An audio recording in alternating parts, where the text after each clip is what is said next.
ଓଡ଼ିଆ ଏକ ମଧୁର, ସରଳ ଓ ପ୍ରାଚୀନ ଭାଷା।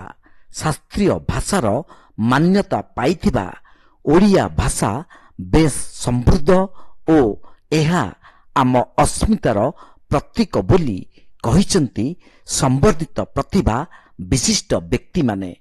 ଜିଲ୍ଲା ପ୍ରଶାସନ ଓ ପୁରୀ ପୌରପାଳିକାର ସହଯୋଗରେ ଟାଉନ ହଲ୍ ଠାରେ ଜିଲ୍ଲାସ୍ତରୀୟ ପ୍ରଥମ ବିଶ୍ୱ ଓଡ଼ିଆ ଭାଷା ସମ୍ମିଳନୀ ଅନୁଷ୍ଠିତ ହୋଇଯାଇଛି।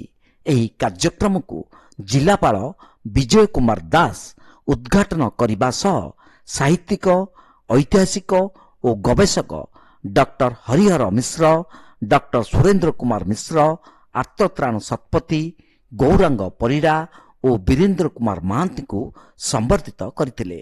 ନିଜ ପ୍ରତିକ୍ରିୟାରେ ଏହି ସମ୍ବର୍ଦ୍ଧିତ ପ୍ରତିଭାମାନେ ଭାଷା ଭିତ୍ତିରେ ଗଠିତ ଆମ ରାଜ୍ୟକୁ ଆହୁରି ସମୃଦ୍ଧ କରିବା ଓ ଭାଷାର ଉନ୍ନତି ପାଇଁ ସମସ୍ତେ ସଂକଳ୍ପବଦ୍ଧ ହେବାକୁ ଆହ୍ୱାନ ଦେଇଥିଲେ।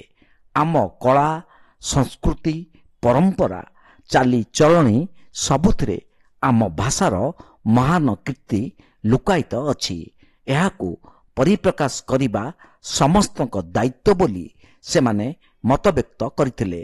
କାର୍ଯ୍ୟକ୍ରମରେ ପ୍ରଶାସନର ଅତିରିକ୍ତ ଜିଲ୍ଲାପାଳ ପ୍ରଦୀପ କୁମାର ସାହୁ, ରାଜସ୍ୱ ଅତିରିକ୍ତ ଜିଲ୍ଲାପାଳ କୈଳାସ ଚନ୍ଦ୍ର ନାୟକ, ଜିଲ୍ଲା ସହରାଞ୍ଚଳ ଉନ୍ନୟନ ସଂସ୍ଥା ବା ଡୁଡାର ପ୍ରକଳ୍ପ ନିର୍ଦ୍ଦେଶକ ଅକ୍ଷୟ କୁମାର ମହାନ୍ତି, ଶ୍ରୀମନ୍ଦିର ପ୍ରଶାସକ ଜ୍ୟୋତିଶଙ୍କର ମହାପାତ୍ର, ଉପଜିଲ୍ଲାପାଳ ଭବତାରଣ ସାହୁ ପ୍ରମୁଖ ଭାଷା ସାହିତ୍ୟର ବିକାଶ ପାଇଁ ସମବଦ୍ଧ ଉଦ୍ୟମ ଉପରେ ଗୁରୁତ୍ୱ ଦେଇଥିଲେ।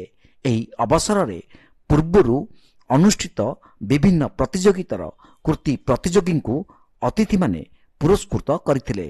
ପ୍ରାରମ୍ଭରେ ପୂର୍ବତନ ପୌର ନିର୍ବାହୀ ଅଧିକାରୀ ସରୋଜ କୁମାର ସ୍ୱାଇଁ ସମସ୍ତଙ୍କୁ ସ୍ୱାଗତ କରିଥିଲେ ଓ ଶେଷରେ ପୌର ନିର୍ବାହୀ ଅଧିକାରୀ ମନୋଜ କୁମାର ବେହେରା ଧନ୍ୟବାଦ ଅର୍ପଣ କରିଥିଲେ।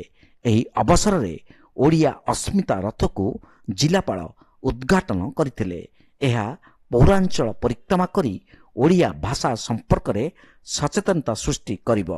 କାର୍ଯ୍ୟକ୍ରମ ପ୍ରାରମ୍ଭରେ ବନ୍ଦେ ଉତ୍କଳ ଜନନୀ ସଙ୍ଗୀତ ପରିବେଷଣ କରାଯାଇଥିଲା ଓ ପରେ ସିଦ୍ଧ ମହାବୀରୀ ଅନୁଷ୍ଠାନର କଳାକାରମାନେ ସ୍ୱାଗତ ସଙ୍ଗୀତ ପରିବେଷଣ କରିଥିଲେ।